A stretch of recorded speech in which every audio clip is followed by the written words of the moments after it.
Daniel Padilla nasa sapawan nga ba ni Anthony Jennings? Tara at pag-usapan natin yan.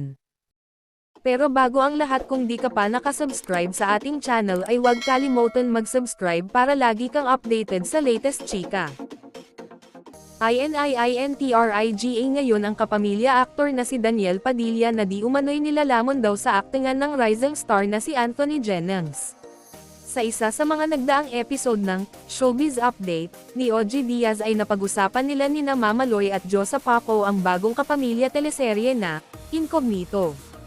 Parehas na kasama sa lead casts ng naturang teleserye sina Anthony at Daniel. Ngunit chika ni Mama Ogs, may mga netizens raw na di umano'y kinukumpara ang husay ng dalawa pagdating sa acting. Ewan ko ba bakit yung ibang fans talagang kino-compare pa si Daniel kay Anthony Jennings, saad ni OG. Kasunod nito ay ang pagbasa nila ng Facebook post ng isang entertainment page na Showbiz Broadcast. Daniel Padilla supalpol kay Anthony Jennings pagdating sa aktingan ayon sa netizens.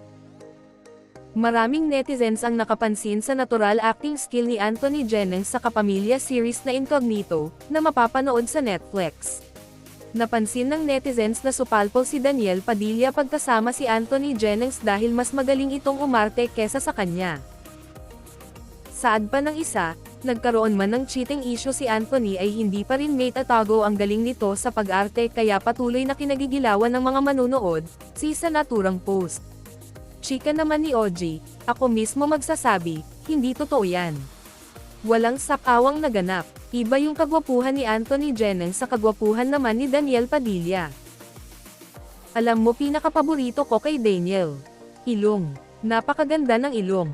Parang nililok, dugtong pa niya. Kaya naman nakiusap na rin ang talent manager na huwag nang ikumpara ang dalawa sa isa't isa. Ang importante talagang engaging yung mga fans pagdating sa Incognito.